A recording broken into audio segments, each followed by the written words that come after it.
fall time and it's kind of getting cold, so we're gonna just have on a jacket just to, look kind of fancy, but really because we're cold. Welcome back to Porche O. As you can see in the title, today I am going to be sharing with you the reason why I decided to have an unmedicated home birth. So if you are at all interested, keep watching.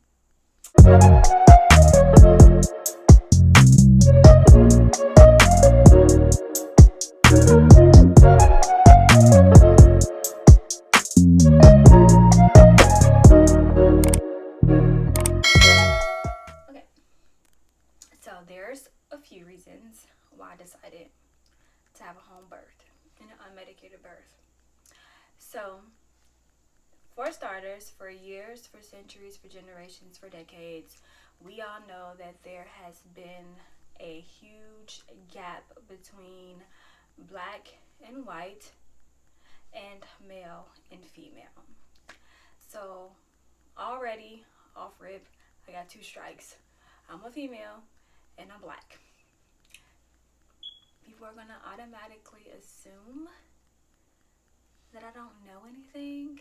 When it comes to like those doctors and stuff like that, they think that they be super smart because they doctors, but really a lot of doctors just not smart. But I'm not gonna even get into that. But boom, right there, two strikes there. It's already there.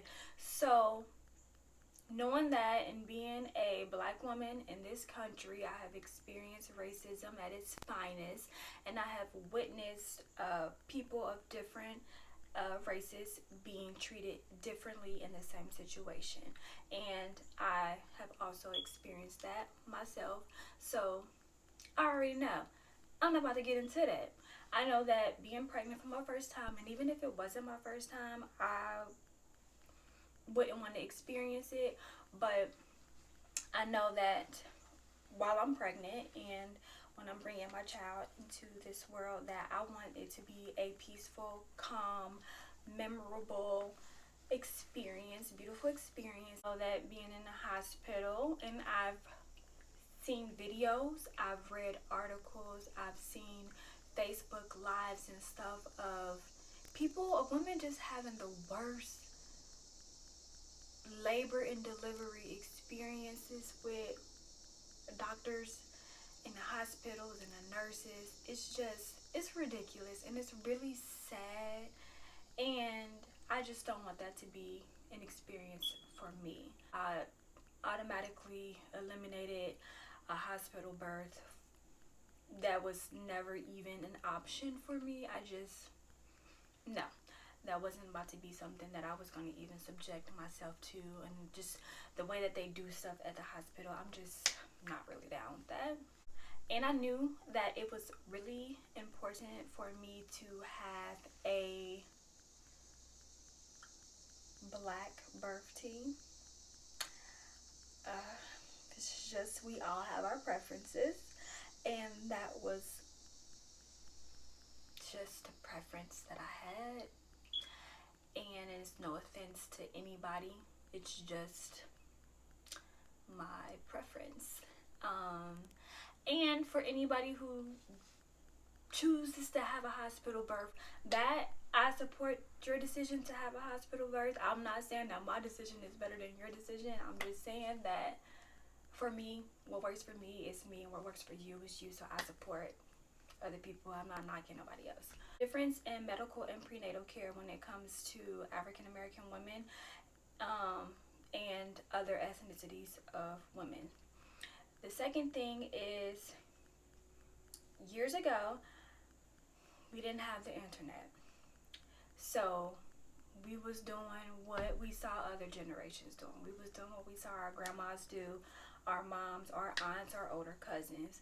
They was going to the hospital, have babies, doing what the doctor was saying do, and that was just what was normal, and what, you see it growing up, and you just think that that's normal. Today we got information just right there, like behind a click of a button. And it's one of those things, to me, it's like if you know better, you do better. So it's like if you have all of that information when it comes to the mistreatment of African American women, when it comes to labor and delivery or prenatal care or medical care in general,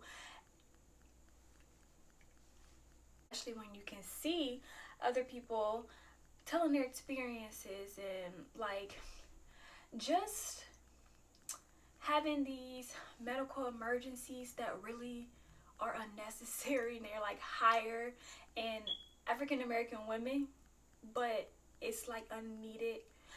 I just don't. So it's just one of those things, when you know better, you do better. And I would have never thought that women was giving birth at home. Like, that wasn't even something I learned until a few years ago, that women was giving birth at home. And to learn that women have been doing it for generations. Like, I don't know, like it just seems more natural to me to birth at home, not use like synthetic medication, but use herbs that do the same thing. I don't know, it just resonates different with me to have a home birth versus a hospital birth. So yeah, that's another reason. A third reason is, and I don't know like why, but when I was younger, like young, I used to sit and watch I think it was called My Special Delivery. It was a TV show that came on TLC, and I used to watch that show all the time. I don't know why I was watching that show, but I just was always fascinated by birth and just thought, I used to watch that show, My Special Delivery, all the time. And I used to see women on there getting like epidurals. And I had heard like the women in my family talking about epidurals and back hurt and all that stuff like that. And it just never really made sense to me. I didn't know like it was a such thing as a natural birth.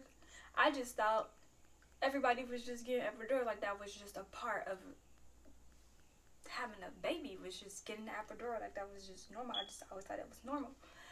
And then as I got older, I realized like that's not normal. That's not normal. And I don't know, I just never understood that. And I always told myself like I would never, if I ever have a baby, I would never get an epidural. Like, I don't care what is what, how bad what is, I just would never get an epidural. I just didn't understand why you would even inflict that kind of pain, long-term pain, on yourself just to mask this temporary pain. It just, I don't know, 8-year-old me just didn't understand that, and it just always stuck like in my mind, the back of my head, I'm never doing that. So, and then as I got older, I learned that the other option was a natural birth, and that was more me. And as I'm getting closer to my due date, I don't know, and it's like I'm not even going into it fearfully. Like, you know, some people might be like a little scared about labor and delivery, but I don't really feel like I'm just going into it fearlessly. Just like, I know it's gonna be bad, might not be that bad because everybody's different, but these are just some of the reasons. These are really the 3 main reasons why I decided to have a medicated home birth. And I'm sticking to it. And I'm so tired and I'm out of breath. And my baby just dropped a little low, so I gotta really pee. So I'm gonna wrap this video up, and I'll see you guys in my next video. Bye.